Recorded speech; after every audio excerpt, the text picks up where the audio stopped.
I had to go to a department store one day and buy everything purple, sheets, pillowcases, bedspreads, to erect Prince's bed in Studio 3 so he could lay on it and write his lyrics for his albums that he worked on. Sunset Sound opened in 1958, and so we're about 54 years old. And we primarily did work for Disney and their animation soundtracks and their Disney record label. And then around 1962, we started getting clients in that were more of the rock and roll variety. And from there, that's pretty much how our reputation developed as a rock and roll studio. The Doors, Janis Joplin, Sam Cooke, we did You Send Me here in the early mid-60s, Buffalo Springfield, sort of the California rock culture pretty much went through this place in the 1960s.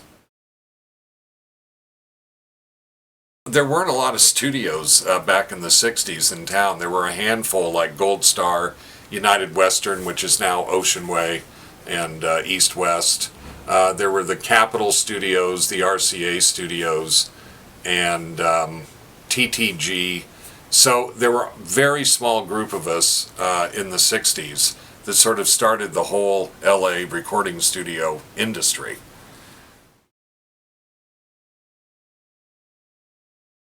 We're still noted in the industry for being very concerned with the actual technical quality of the recordings that are made, and we principally stayed in analog world, and we had for the time, it was the cutting edge equipment for analog recording, going anywhere. We started in mono through 2-track, 3-track, 4-track, 8-track, 16-track, 24-track.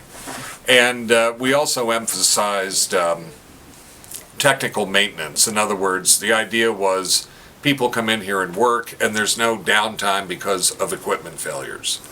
So that was kind of our calling card to the industry, was you go to Sunset Sound to do the work, everything works as it should, and we have very productive sessions. And that's always been kind of our philosophy, even to this day.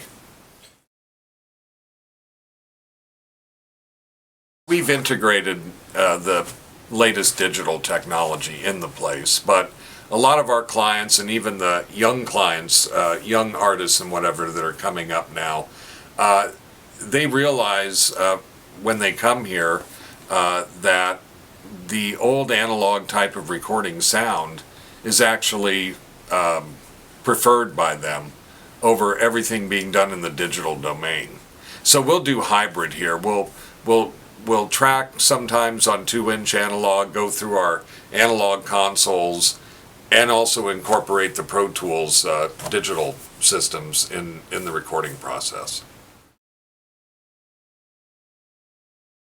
The fact that musicians get to play together in a large room, and the whole groove of doing music and playing together really can't be replicated when you're doing, quote, everything in the box like they do it now. And working at home just has its, there's acoustic control problems, there's problems with your family not liking all these people traipsing through your kitchen and your living room at 2 o'clock in the morning, and there's just a sense of musical camaraderie when musicians are playing together live. And places like this, because of our large tracking areas, they're able to do that all in one room together. It's very hard to do it in a situation where someone has to sit in the living room, another person has to sit in the bedroom, someone else has to sit in the bathroom and try and play together.